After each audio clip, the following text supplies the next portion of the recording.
Hacienda, pero al mismo tiempo esta información te sirve para coadyuvar con la Secretaría de Gobernación para que pueda tener este Registro Nacional de Población.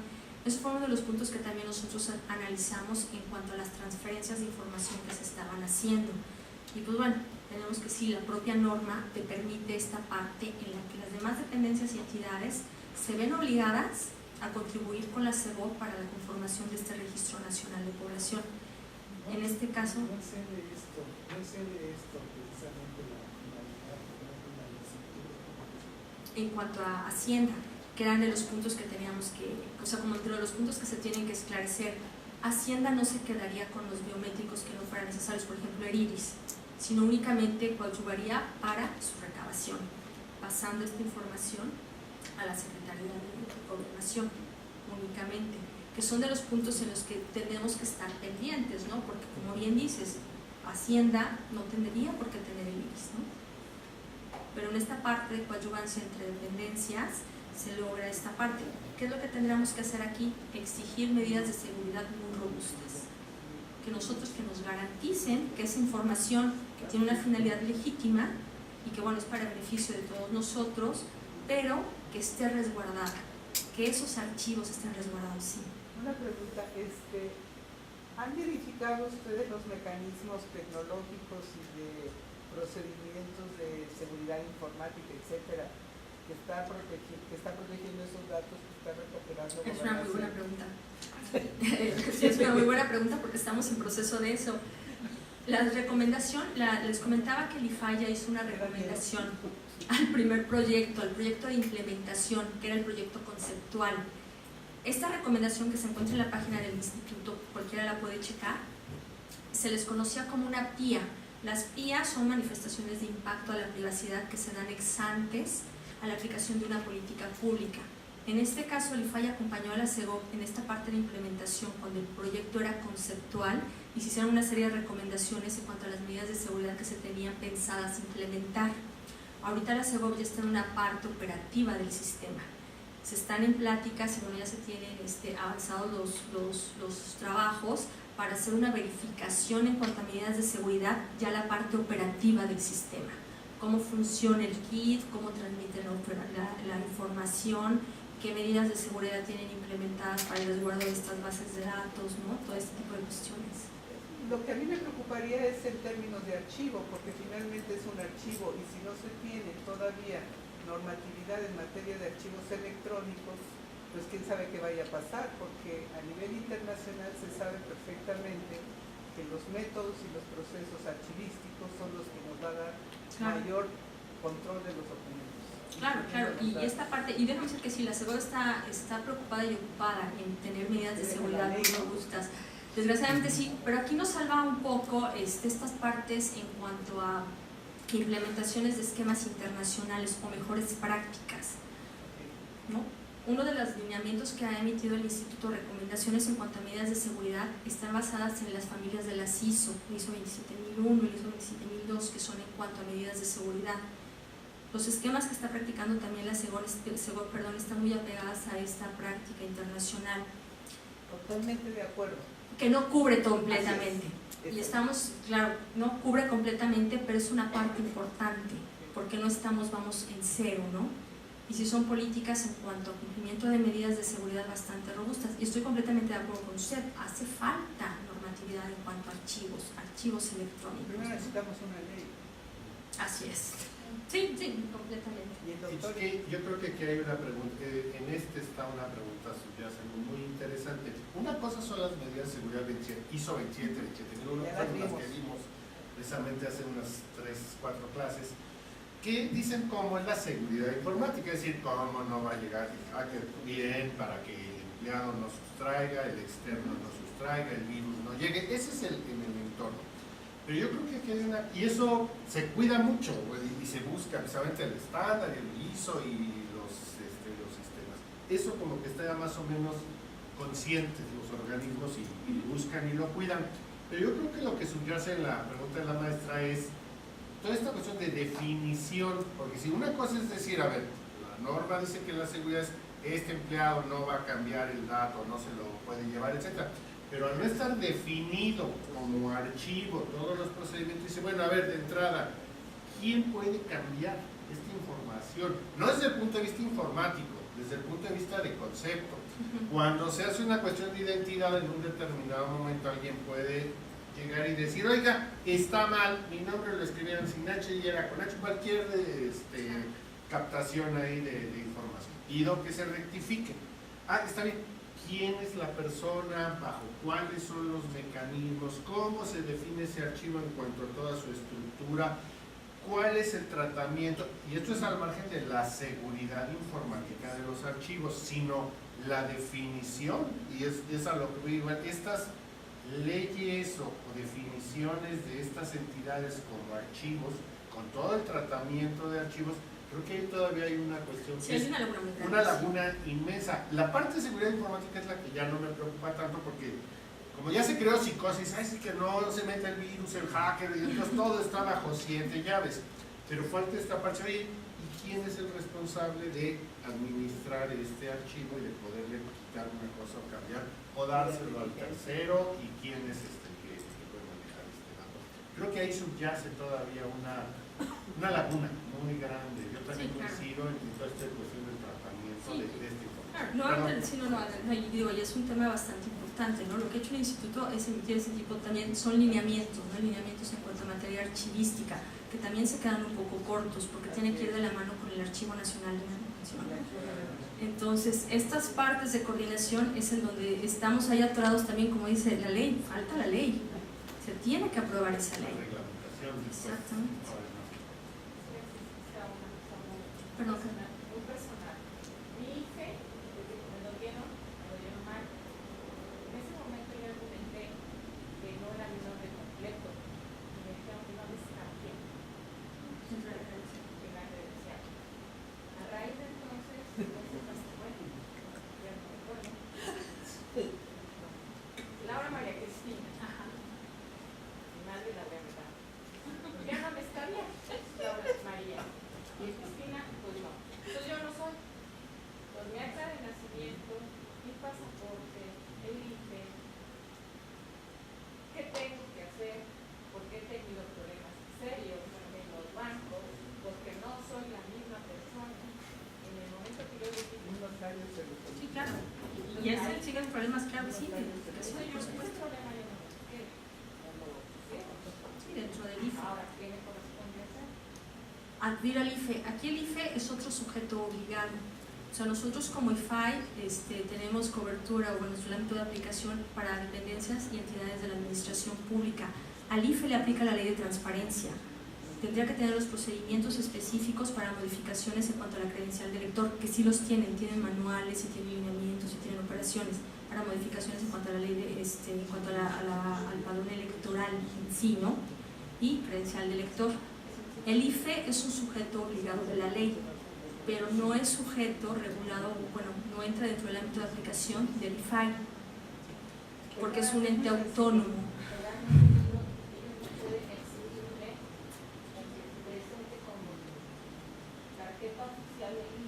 Pero sí hay mecanismos, sí puede acudir ante el propio IFE, Ante notario.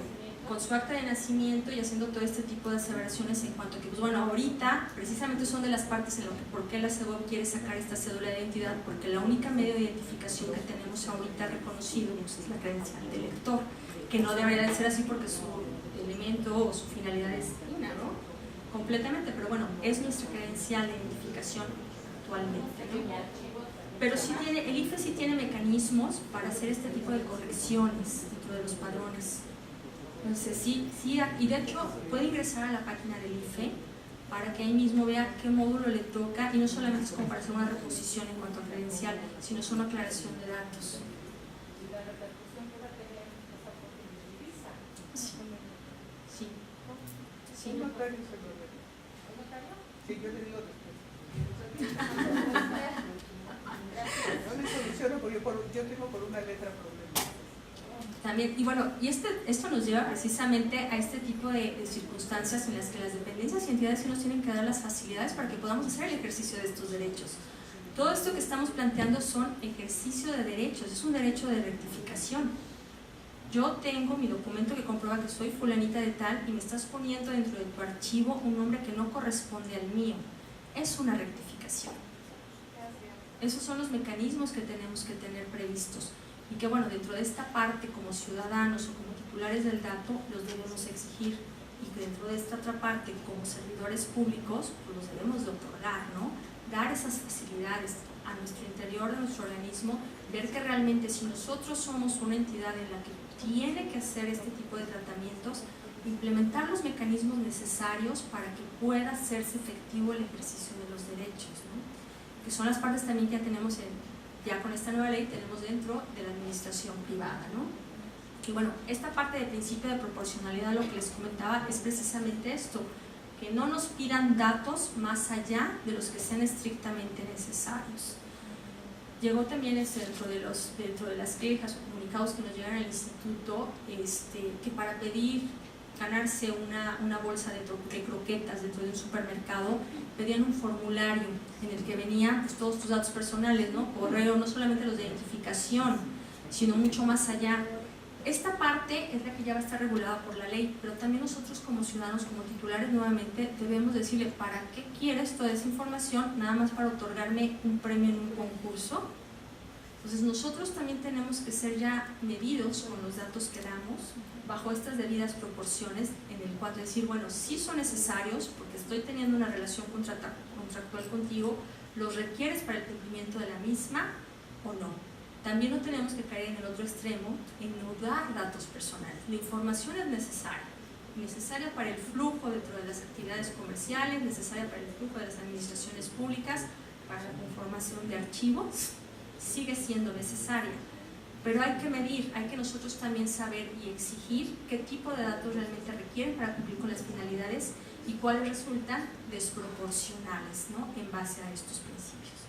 Vamos a pasar a la siguiente. Calidad. El principio de calidad va muy ligado aquí también con archivos. Este principio de calidad nos dice que los datos que obren en las bases tienen que ser pertinentes, correctos y actualizados. Lo cual no pasa. Exactamente. ¿Qué sucede en esta parte? Tienen que crearse los procedimientos adecuados al interior para que mi base esté actualizada, para que la información que contenga no contravenga o no dañe, en este caso, al propio titular, ¿no? Mejor ejemplo que el que nos acaban de exponer, pues no podríamos tener, ¿no? Ya hay una repercusión en cuanto a las actividades del titular porque la base de datos no tiene esta calidad. No, los datos que contiene no son los exactos. Muchas veces no pueden ser los actualizados. Y esta otra parte también que tiene el principio de calidad es una segunda en cuanto al periodo de conservación. Por lo regular estábamos muy acostumbrados que teníamos bases de datos que se conservaban pues, ¿no? Al infinito.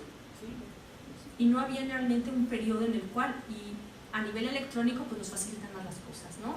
Podemos tener n número de archivos con n número de información sin que se establezcan. Parte de este principio es precisamente eso, la información no se debe conservar más allá del cumplimiento de la propia finalidad. Nuevamente volvemos a la finalidad del tratamiento. ¿Para qué lo quiero? Y en base a esa finalidad tengo que establecer mis periodos de conservación para posteriormente cancelar esos datos. Dentro de estos periodos de conservación tengo que contemplar precisamente las disposiciones normativas, ¿no? Prescripciones, cumplimientos legales. Y realmente lo que hace el IFAI, o lo que dice esta normatividad, es que no establecemos un periodo máximo, puede ser 15, 20, 5 años, todo es dependiendo de la finalidad del tratamiento y de la norma que le aplique al caso concreto. Pero hay que establecer un periodo de conservación, y esto no es ajeno a ustedes, ¿no? Es parte de este periodo, es parte de esta naturaleza de conformación de archivos. Para tener un archivo sano, se tiene que establecer periodos de conservación. ¿Quién puede establecerlo? Pues el propio responsable. Por ejemplo, hay un caso muy recurrente, sobre todo en las escuelas, es la falta de actualización de los datos personales. Por ejemplo, los correos electrónicos, que es a veces la manera en que se pueden comunicar con los estudiantes. Si tienen el correo de cuando el estudiante entró a la preparatoria y luego ya lo quieren utilizar ya cuando casi va a salir de la carrera, pues el correo obviamente ya cambió. Claro, entonces ya no tiene ninguna utilidad. No tiene ninguna utilidad ese dato. Es un dato que ya contravendría la disposición. porque ya cumplió su finalidad. Ya no tendría ninguna utilidad para mi base de datos y puede que hasta la propia finalidad haya cumplido. Se tienen que establecer esquemas para que podamos tener esta actualización. En términos generales, pues es hacer un análisis, ¿no?, de la propia base de datos y de la finalidad en la que tengo y qué normatividad me está aplicando. Por ejemplo, expedientes clínicos, a lo mejor si ya la propia norma me dice que tienen que ser 5 años posteriores al último acto en el que se tenga constancia, pues ahí ya tengo mi periodo de conservación, ¿no? Parte de lo que también te dice la ley, que va muy ligado con el principio, con el derecho de cancelación, es este periodo de bloqueo. El periodo de bloqueo que se habla dentro de términos de la ley de protección de datos es este periodo en el cual no se pueden hacer la utilización de los datos, salvo para tenerlos almacenados y poder acceder a ellos porque una autoridad judicial así me lo está requiriendo o porque el propio titular quiere ejercer su derecho de acceso. Pero únicamente podría tratarlo yo para esas finalidades, únicamente porque el dato ya cumplió la finalidad, lo estoy dejando nada más en un periodo de stand-by para que pueda cumplir con este tipo de responsabilidades y en el momento en el que concluya ese periodo de bloqueo, procedo a mi cancelación. ¿Y el dueño del dato tiene conocimiento de eso? ¿Autoriza que se bloqueen sus datos? No propiamente. ¿Por qué? Porque si tú ya le estás dando, lo que se busca, por ejemplo, en cuanto a administraciones privadas, es que dentro de sus políticas de privacidad a lo mejor establezcan este tipo de cuestiones, que le informes, ¿no? Bueno, yo voy a tener tu dato por determinado periodo y pasado este periodo va a pasar tal cosa. Sin embargo, en administraciones públicas no tenemos esas previsiones, nos tenemos que ir a la ley aplicable. No forzamos, no se forza a las administraciones públicas a informar a cada titular cuánto se va a dar de baja su dato, sino dentro del propio procedimiento de cancelación, y va muy ligado a la normatividad archivística, es que se da esta cancelación. Pero para administraciones privadas sí se busca, es una mejor práctica. Si hablamos de normatividad archivística, sería una depuración, La baja. La baja. La baja. Ya lo bajas Así es. y en el médico pues, se murió el paciente. Bueno, la normatividad de expediente clínico te dice que son 5 años a partir de la última actuación. Que no entiendo la última actuación. A lo mejor el último examen, la última consulta que tuviste, la última operación, la última constancia que tengas, a partir de ahí cuenta los 5 años y se da de baja. Pero, a ver, no son todos los años. Perdón, pero hay casos en salud pública precisamente que dice hasta por 5 años y mínimos, porque tiene que intervenir también el aspecto de investigación y enseñanza. Muchos, y sobre todo en los institutos nacionales, que es en el tercer nivel, donde hay expedientes que son útiles para otros fines históricos, no necesariamente históricos. En esta parte lo que se pretende, y hemos tenido acercamientos también con sector salud, es hacer desvincular el dato. Exacto. Y es dependiendo, Así porque es, muchas lo veces que para una consulta clínica o una investigación, llega un momento en el que tienes que vincular el dato con el titular. Sin embargo, este tipo de cuestiones sí están previstas, porque dentro de un principio lo puedes desvincular y hacer el tratamiento de manera anónima, y si se requiere hacer este procedimiento a la mesa para poder ligar nuevamente un titular. Pero es un procedimiento posterior porque la finalidad ya cambió, Claro. la finalidad ya es otra, ¿no? Entonces sí se buscan previsiones para que, si bien esa información te va a servir para un archivo histórico, para una investigación clínica, lo hagas de manera anonimizada. Perdón, licenciada, refiriéndonos al ámbito de la Administración Pública Federal, ¿es competencia del IFAI o no lo es certificar a las personas que realizan todo este proceso intelectual de trabajo con los archivos? Porque como comentaban hace un rato, una situación es la norma y otro aspecto, cómo se está ejecutando la norma dentro ya del campo de trabajo real. A ver, déjenme nada más hacer una interrupción por lo siguiente. Creo que vale la pena que vayamos dividiendo las preguntas y las intervenciones en dudas puntuales sobre lo que se está expresando para poder, simplemente que, oiga, quiso usted decir A o B, y entonces que esto permita la plática que fluya. Porque si no, digo, lo otro también es válido, pero separémoslo en un conjunto de preguntas o de comentarios, etcétera, al final de la plática, porque si no ya no la vamos a dejar terminar. Hay 1000 dudas y hay 1000 preguntas, y esto es muy válido. Además, todo esto que se está discutiendo forma parte del debate y de las inquietudes, pero si no, no la vamos a dejar terminar. Les pediría que entonces vayamos restringiendo las preguntas o las aclaraciones al flujo de lo que se va dando para aclarar, y en todo caso anoten sus preguntas. Ya, con respecto a lo que dijo en tal cosa, a mí me quedó un algo para poder hacer después en una sesión, mientras el tiempo nos dé, continuarlo, porque si no ya nos vamos a perder en toda la serie de intervenciones y 1000 cosas, y no la vamos a dejar terminar. Entonces les propongo que limitemos ahorita las intervenciones a dudas puntuales sobre el texto o la explicación que no permitiesen su entendimiento al momento, y nos reservemos. Yo ya tengo aquí también una serie de preguntas que yo he ido armando sobre de la marcha, de cuestiones que ya serían más como el debate o el comentario o la profundización, pero les pediría que la dejáramos terminar y limitáramos las intervenciones ahorita a cosas puntuales. ¿Les parece? Muchas gracias. Nada más doy respuesta por atención a esta última parte. No, el IFAI no tiene esas previsiones dentro de sus facultades, corresponde al Archivo General de la Nación propiamente. Nuevamente, en cuanto a materia de archivos, el IFAI se encuentra un poco limitado, porque la mayoría de las atribuciones las tiene el Archivo General de la Nación. Nosotros únicamente actuamos como en coadyuvancia y haciendo las previsiones, este tipo de lineamientos. Por eso los lineamientos se han quedado tan cortos, ¿no?, en cuanto a su aplicación, porque es meramente para la Administración Pública Federal y están muy restringidos. Entonces sí corresponde al Archivo General de la Nación. Gracias. Pues bueno, continuamos. Les comentaba, este principio de calidad entonces resulta muy importante, porque es que la base de datos esté completamente actualizada y corresponda a esta veracidad, ¿no?, de la realidad del titular. Y este doble aspecto en cuanto a los periodos de conservación, porque lo que se busca es precisamente eso, que las bases de datos tengan una información fluida, que se pueda hacer accesible a la información que se está buscando, ¿no? Si podemos pasar al siguiente. Principio de información. Bueno, este principio de información realmente se traduce en todas las partes del derecho a la protección de datos, ¿no?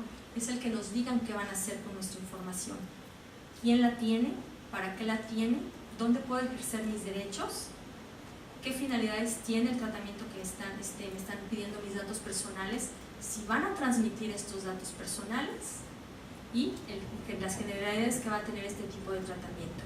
En términos de la ley de transparencia, esto se traduce, como les comentaba al principio, en la leyenda de información.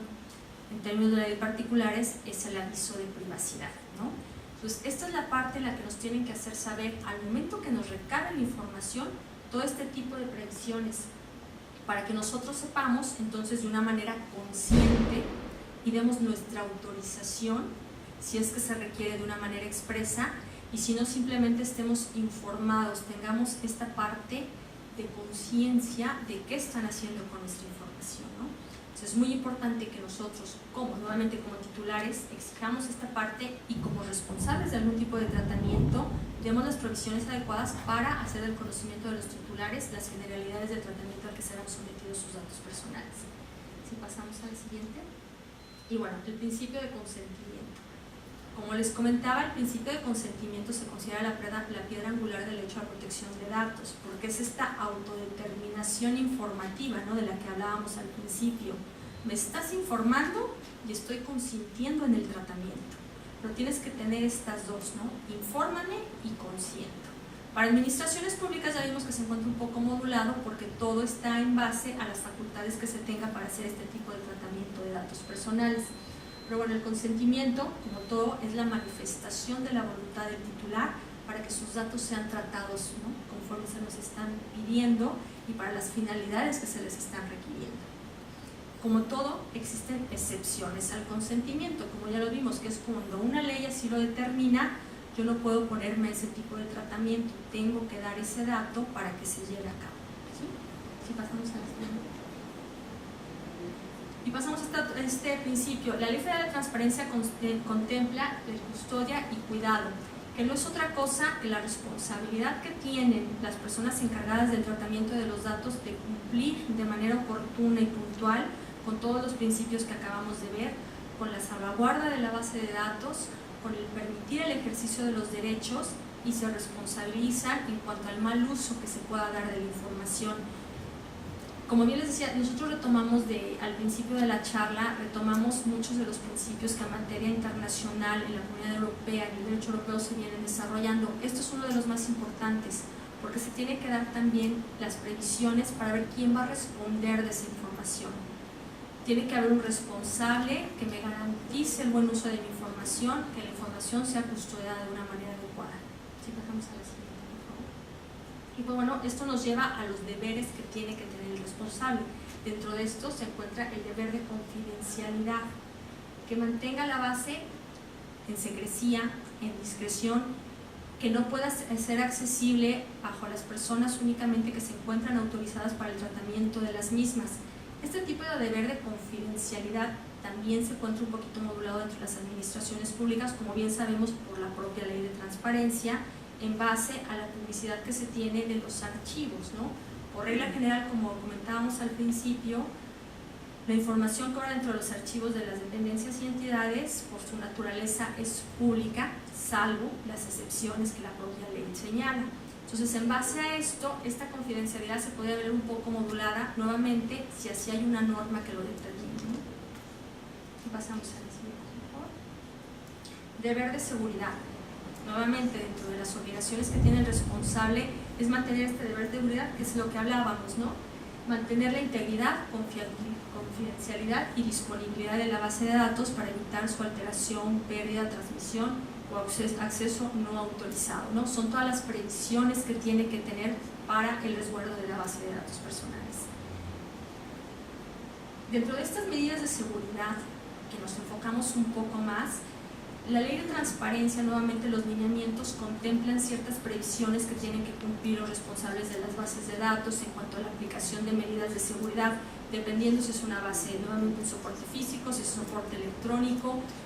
Se habla de establecer un documento de seguridad en donde se relacionen o documenten todas las medidas de seguridad que se tienen implementadas para el resguardo de esas bases de datos.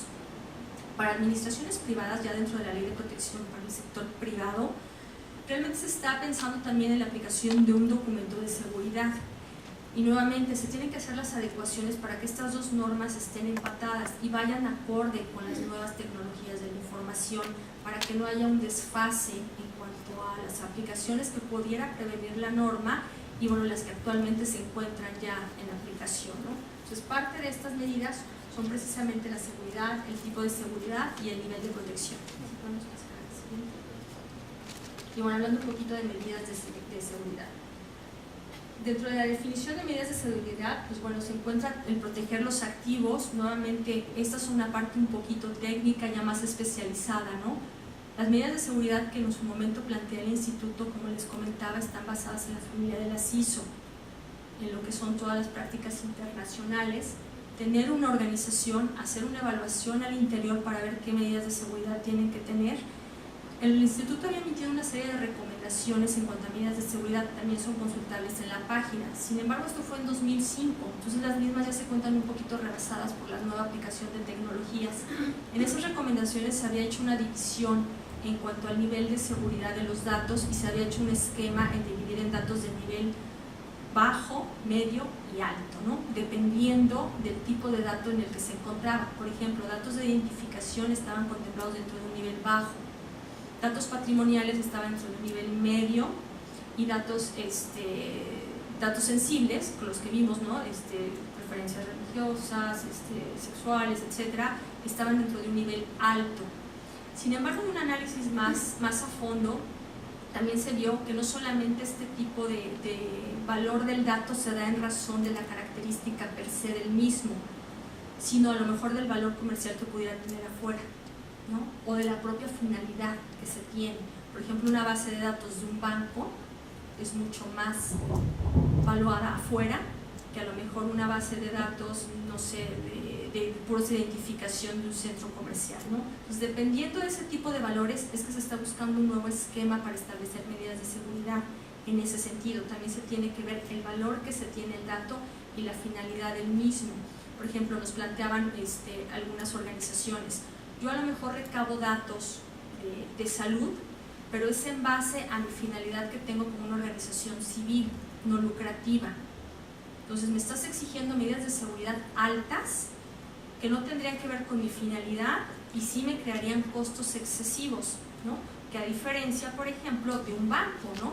Que tiene datos patrimoniales que se pensaría que es un nivel medio, sin embargo necesitan una mayor protección. No sé si ustedes oyeron del caso de Sony, ¿no? Del robo de base de datos de Sony, de los juegos de Sony Play y todo este tipo de cuestiones. El valor comercial que tienen esas bases de datos es muy grande, ¿no? Porque estamos hablando que son bases de datos que contemplan cantidades determinadas de usuarios, ¿no? A niveles internacional, y son datos patrimoniales muchas veces, y aún datos a lo mejor hasta de identificación, que a nivel del mercado se vuelven muy valorados. Entonces, ese tipo de bases de datos se tiene que exigir niveles de seguridad muy robustos, porque son muy susceptibles de hackeos, muy susceptibles de accesos no autorizados. Y son datos patrimoniales, son muchas veces nada más datos de ubicación, correos electrónicos y nombres de usuarios. Sin embargo, tienen un valor dentro del mercado. Entonces sí se tiene que exigir medidas de seguridad más robustas, ¿no? Y también por el volumen de información que manejan. Entonces, bajo este tipo de variables es que ya se está pensando en un nuevo esquema para establecer estas medidas de seguridad y que sea realmente acorde con la finalidad de la base de datos y con el posible daño que se pudiera dar a las mismas. Si podemos pasar a la siguiente. Bueno, este tipo de esquemas nada más habla en cuanto a las medidas de seguridad administrativas, que son las que conocen. Si podemos pasar a la siguiente. Administratividad. Eso es lo que vimos, No, que ya no. recordarán hace una o 2 clases antes de salir. Administrativas, físicas, técnicas, por eso ya no me quiero detener en esta parte, ¿no? Porque bueno, ya lo abordaron y realmente, pues bueno, la persona seguramente que lo dio lo da de una manera mejor que yo, ¿no? Entonces, doctor, no podría yo, por favor, nada más a manera ilustrativa, nuevamente se exigen estas medidas de seguridad para las bases de datos y pues bueno, esto es a manera nada más identificativa. Y vamos a pasar a la siguiente, ¿no? El tipo de soporte que se espera, las características del lugar, que son todas las medidas de seguridad que se tienen implementadas o que se tendrían que tener implementadas dependiendo del tipo de soporte que se tenga en la base de datos.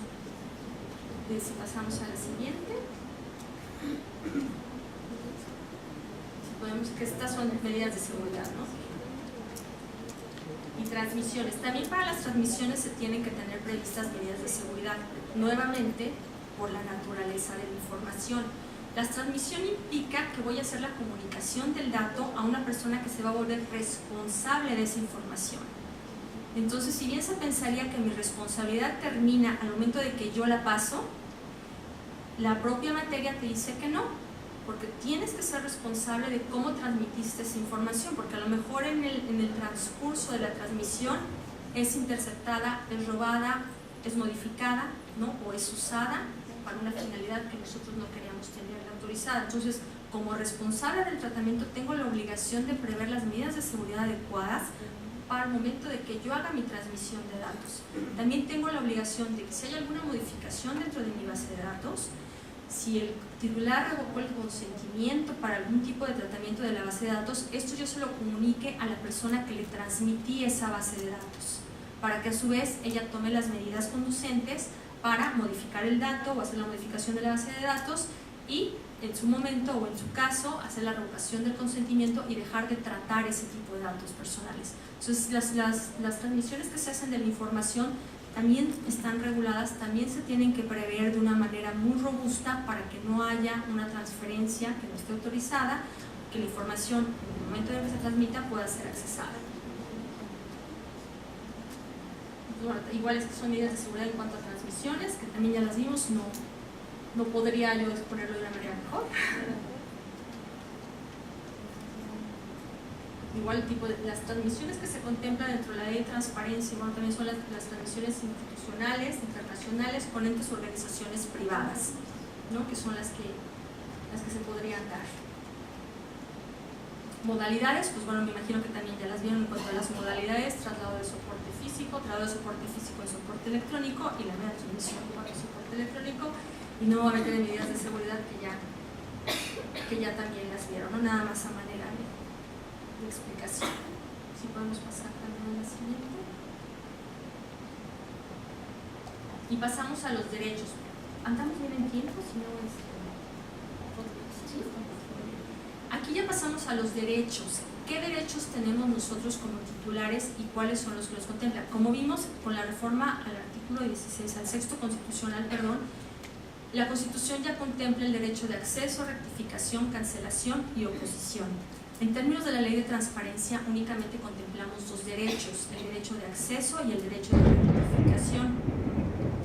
Este tipo de circunstancias se previó porque, bueno, si teníamos en el supuesto de que el tratamiento que se estaba haciendo no requería del consentimiento del titular, porque había una norma que así lo establecía, luego entonces el titular no tendría por qué oponerse a ese tratamiento y menos cancelar sus datos. Esa era la premisa que se tenía al momento de hacer la ley de transparencia. Sin embargo, pues bueno, hemos ido evolucionando y hemos ido viendo que esto no es del todo cierto, porque existen tratamientos de datos personales que llevan a cabo las administraciones públicas que no necesariamente están ya muy ligados a una norma y que por las naturalezas específicas o por las condiciones particulares del propio titular, se puede dar esta oposición. Un ejemplo muy característico es un asunto que tuvimos hace poco, hace unos meses, en el instituto. Se desechó un recurso de revisión porque el titular perdía la cancelación de sus datos en un boletín judicial frente a la Junta Federal de la Junta de Conciliación y Arbitraje. Perdía la cancelación en el boletín electrónico de su dato personal, porque al momento de que él lo empleaba, en un término muy coloquial, lo primero que aparecía es que había sido sujeto parte en un procedimiento ante la Junta, y esto le causaba una molestia, porque obviamente se da entendido de que estuvo en un proceso con una empresa, ¿no? Con un proceso laboral. Pues bueno, él metió su solicitud y dijo: yo quiero que cancelen ese dato porque le está ocasionando un perjuicio, ¿no? En primera instancia el instituto no le dio entrada al recurso, en términos de que la ley de transparencia únicamente contempla el derecho de acceso y rectificación y no así el de cancelación, luego que tenía los elementos para la materia. Sí, me escuchan bien. Sí, me escuchan bien porque ya me salió en la pregunta. Bueno, en particular se paró y el tribunal resolvió que aún cuando la ley de transparencia no reconoce de una manera explícita el derecho de acceso y el derecho de cancelación, la Constitución ya lo prevé. En este sentido, se reiteraron las condiciones de las garantías a los titulares para que conozcan esta situación. En parte, de reconocer el juicio, y entrando al fondo del estudio, de que lo que se estaba solicitando era la cancelación del boletín electrónico. Los boletines judiciales son declarados históricos. No puede haber una cancelación dentro del propio archivo, dentro del propio archivo.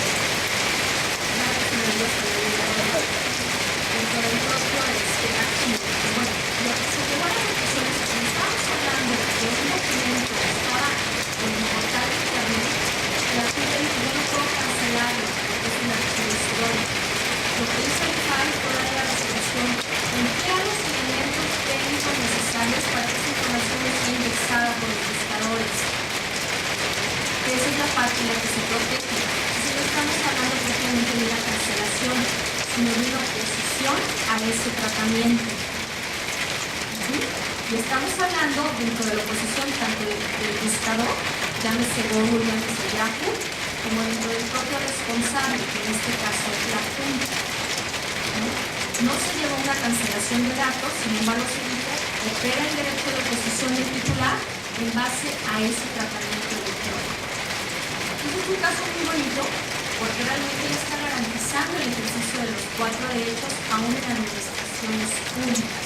Ya con la aplicación de la ley para particulares ya tenemos contemplado el ejercicio de los 4 derechos, los llamados derechos ARCO, se les conoce así por su acrónimo: acceso, rectificación, cancelación y oposición.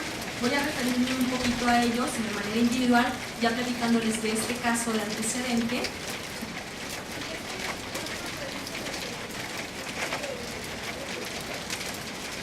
No, precisamente por eso no operó el derecho de cancelación, porque hacer un archivo histórico no puedes cancelar el dato. Sin embargo, te opones al tratamiento a través de internet. Realmente la base de datos no se vio modificada.